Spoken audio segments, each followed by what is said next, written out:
महाशिवरात्रि के दिन ये 3 सब्जियां भूलकर भी मत बनाना, वरना घर में कंगाली आ जाती है। महाशिवरात्रि हिंदू धर्म का एक अत्यंत पवित्र और प्रभावशाली पर्व है।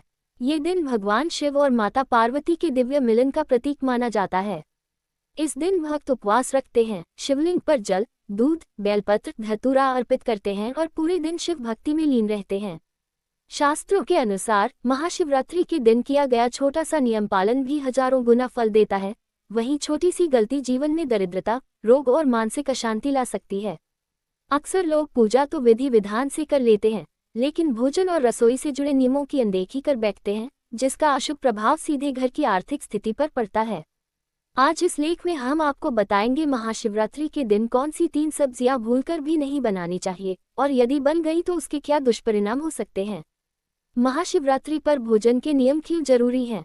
महाशिवरात्रि केवल एक पर्व नहीं बल्कि तप, संयम और सात्विकता का प्रतीक है। भगवान शिव स्वयं वैरागी हैं, उन्हें सादा, शुद्ध और सात्विक भोग ही प्रिय है।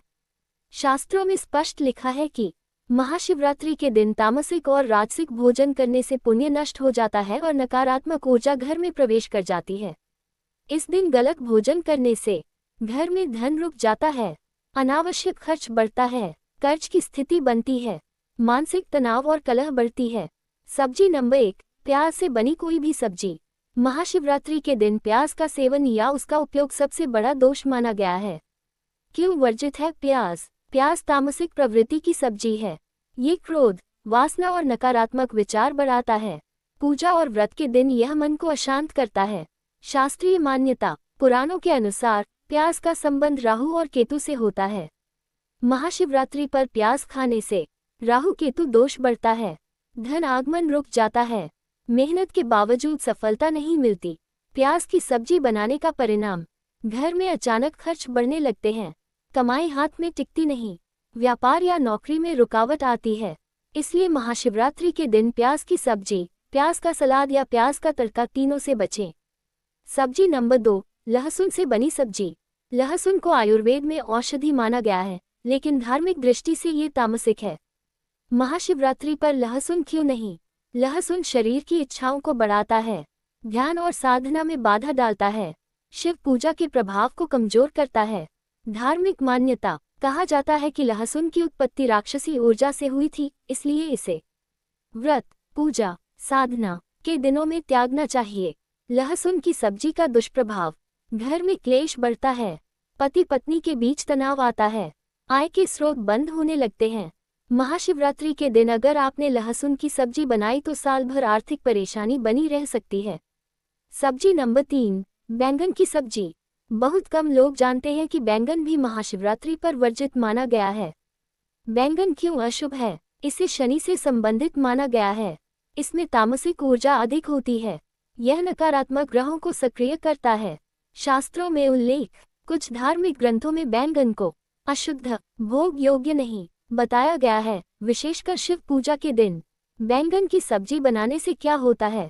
घर में रोग बढ़ते हैं, धन आते आते रुक जाता है, मेहनत बेकार जाने लगती है। इसलिए महाशिवरात्रि के दिन बैंगन की सब्जी बिल्कुल न बनाएं। महाशिवरात्रि पर कौन सी सब्जियां बनाना शुभ होता है? अब सवाल आता है कि फिर क्या बनाएं? शुभ और सात्विक सब्जियां, लौकी, कद्दू, आलू, बिना प्याज लहसुन, अरबी, शकरकंद। व्रत में फलाहार, साबूदाना, फल, मूंगफली, मखाना, सिंघाड़े का आटा, इनसे बना भोजन भगवान शिव को प्रिय होता है।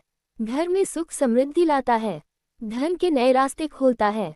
महाशिवरात्रि पर रसोई से जुड़ी 5 जरूरी सावधानियां। इस दिन तेल मसाले कम से कम प्रयोग करें। किचन में झूठा बर्तन रात भर न छोड़ें। भोजन बनाने से पहले शिव नाम का स्मरण करें। भोजन बनाते समय क्रोध न करें। सबसे पहले भगवान शिव को भोग लगाएं। महाशिवरात्रि पर सही भोजन का चमत्कारी लाभ। यदि आप इस दिन सही भोजन नियम अपनाते हैं तो धन की कमी दूर होती है, घर में बरकत आती है, नौकरी और व्यापार में उन्नति होती है, कर्ज से मुक्ति के योग बनते हैं। निष्कर्ष, महाशिवरात्रि पर पूजा जितनी जरूरी है उतना ही जरूरी है सही भोजन का पालन।